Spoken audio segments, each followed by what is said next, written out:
પ્રતાન પ્રતિબળ અને પ્રતાન વિકૃતિ વચ્ચેનો સંબંધ. પ્રતાન વિકૃતિ અને પ્રતાન પ્રતિબળ વચ્ચેના સંબંધોનો અભ્યાસ કરવા માટે તારને બાહ્ય બળની મદદથી ખેંચવામાં આવી છે.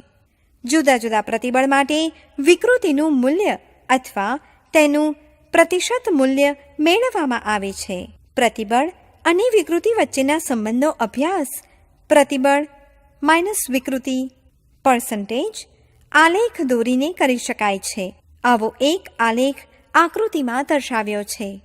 આલેખની શરૂઆતના ભાગમાં 0 થી a સુધી વિકૃતિ 1% થી ઓછી છે. પ્રતિબળ અને વિકૃતિ સપ્રમાણતાની હદ કહે છે.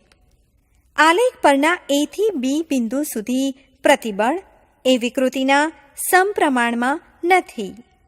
આમ છતાં o થી b વચ્ચે ગમે તે બિંદુ પાસે વિરૂપક બળ દૂર કરતા પદાર્થ પોતાની સ્થિતિ પ્રાપ્ત કરે છે. આ અર્થમાં પદાર્થ છેક બિંદુ b સુધી સ્થિતિસ્થાપક વર્તણૂક ધરાવે છે. બિંદુ b ને સ્થિતિસ્થાપકની હદ અથવા આધીન બિંદુ કહે છે. બિંદુ b અને c વચ્ચે વિકૃતિમાં ઝડપથી વધારો થાય છે. b અને c વચ્ચેના કોઈ પણ બિંદુ પાસેથી વિરૂપક બળ હટાવી લેતા પદાર્થ આકૃતિમાં ત્રુટક રેખાથી દર્શાવેલ માર્ગે એવી સ્થિતિ પ્રાપ્ત કરે છે કે જેથી તેમાં કંઈક કાયમી ત્રુટિ રહી જાય છે. આ સ્થિતિમાં દ્રવ્ય કાયમી સ્થાપન સ્થિતિમાં હોવાનું કહેવાય છે. બિંદુ c આગળથી વધારે વિરૂપક બળ લગાડતા વિકૃતિમાં ઝડપથી વધારો થાય છે. આ સ્થિતિમાં પદાર્થમાં મહત્તમ આકાર વિકૃતિ ધરાવતા સમતલો એકબીજા પર સરકતા હોય છે. આ ઘટનાને પ્લાસ્ટિક વિરૂપણ કહે છે. ડી બિંદુ પાસે પદાર્થ તૂટી જાય છે. બિંદુ ડીને ફ્રેક્ચર બિંદુ કહે છે. આ બિંદુને અનુરૂપ પ્રતિબળને બ્રેકિંગ પ્રતિબળ કહે છે. સ્થિતિસ્થાપક હદ બી અને બિંદુ ડી વચ્ચે જો ખૂબ જ મોટું પ્લાસ્ટિક વિરૂપણ થતું હોય તો ધાતુને તન્ય કહે છે. જો પદાર્થ સ્થિતિસ્થાપકની હદ પછી તરત જ ભાંગી જતો હોય તો તેવા પદાર્થને બટકણો કહે છે. જો કે કેટલાક પદાર્થો જેવા કે રબર અત્યાર સુધી કરેલા વર્ણન કરતાં જુદી જુદી વર્તણૂક ધરાવે છે. આપણે જાણીએ છીએ કે રબરની લંબાઈમાં અનેક ગણો વધારો કરવા છતાં તે મૂળ અવસ્થા પ્રાપ્ત કરે છે.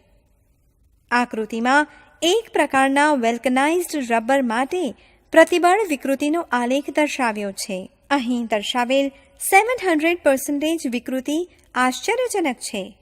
જે પદાર્થમાં ખૂબ મોટા પ્રમાણમાં વિકૃતિ પેદા કરી શકાય છે તેવા પદાર્થને ઇલાસ્ટોમર કહે છે.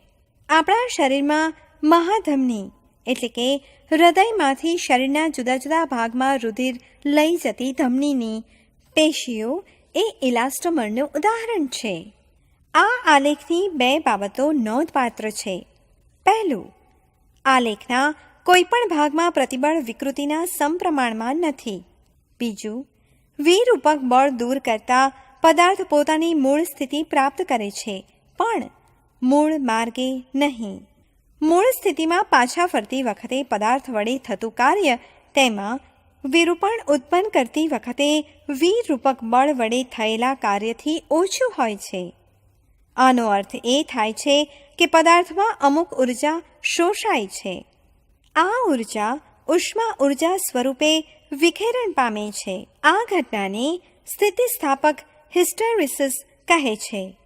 સ્થિતિસ્થાપક હિસ્ટેરિસિસનો ઉપયોગ શોક એબ્સોર્બરમાં થાય છે.